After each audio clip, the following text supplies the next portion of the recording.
तक रूस ने जंगी जहाज मॉस्कवा के डूबने पर खुलकर कुछ भी नहीं कहा, लेकिन इतना साफ है कि मॉस्कवा का डूबना उसके लिए बहुत बड़ा झटका है। इस घटना के बाद से ही यूक्रेन में रूस की फौज के हमले तेज हुए हैं, लेकिन सबसे अहम बात यह है कि मॉस्कवा पर हमले का बदला लेने के लिए पुतिन परमाणु बम गिरा सकते हैं।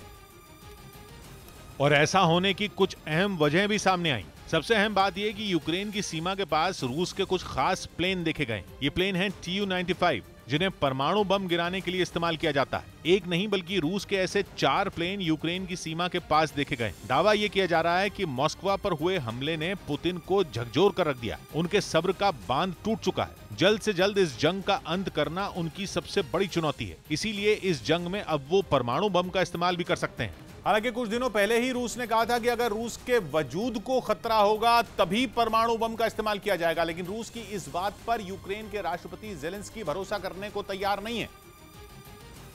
इसीलिए उन्होंने 2 दिन पहले ही बयान दिया था कि रूस परमाणु बम गिरा सकता है। यहां तक कि उन्होंने ऐसी दवाओं का स्टॉक जमा करने को कहा था जो रेडिएशन के असर को कम कर सकें। मतलब ये कि तैयारी परमाणु बम के हमले से बचने के लिए शुरू हो चुकी है। रूस का आक्रमण पिछले 4 दिन में काफी तेज हुआ। खास तौर पर खार्किव और लवीव में रूस ने ताबड़तोड़ मिसाइलें दागी। इसके अलावा यूक्रेन की राजधानी कीव के पास एक ऐसे कारखाने पर भी मिसाइल दागी गई जहां नेपच्यून एंटीशिप मिसाइलें बनाए जाने का दावा किया जाता था। इसे रूस के राष्ट्रपति व्लादिमीर पुतिन की झुंझलाहट माना जा रहा है। दावा है कि मॉस्कवा के डूबने की घटना के बाद से उनका सब्र जवाब दे चुका है। उधर यूक्रेन के राष्ट्रपति ज़ेलेंस्की ने पुतिन के परमाणु हमले के गेम प्लान को लेकर पश्चिमी देशों को आगाह किया और हमले से निपटने के लिए तैयारियां शुरू करने की नसीहत तक दे डाली।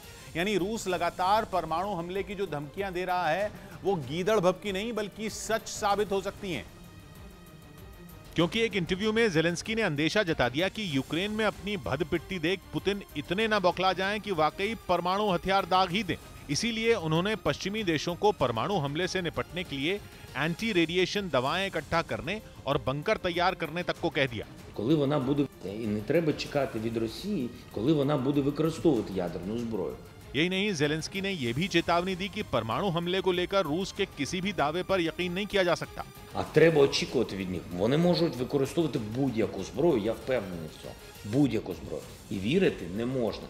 ज़ेलेंस्की का ये बहुत बड़ा बयान है क्योंकि यूक्रेन की जंग की शुरुआत में ही पुतिन ने परमाणु हमला करने वाली अपनी फौज को अलर्ट पर रहने का आदेश देकर सनसनी फैला दी थी। हालांकि तब भी अमेरिका ने इसे दुनिया को डराने का पैंतरा बताकर खारिज कर दिया था।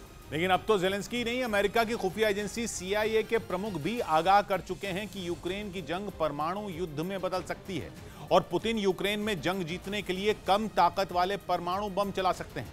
लेकिन नाम पर मत जाइए, ये बम कहने को ही छोटे हैं लेकिन तब भी तबाही बड़ी ही मचाते हैं और जिस शहर पर फट जाएं उसका नामो निशान मिटाने का दम रखते हैं। एक अनुमान के मुताबिक रूस के पास ऐसे कम ताकत वाले परमाणु हथियारों की गिनती 2000 के करीब। और तो और रूस के पास पूरी दुनिया में परमाणु हथियारों का सबसे बड़ा जखीरा है। अमेरिका का नंबर भी रूस के बाद आता है।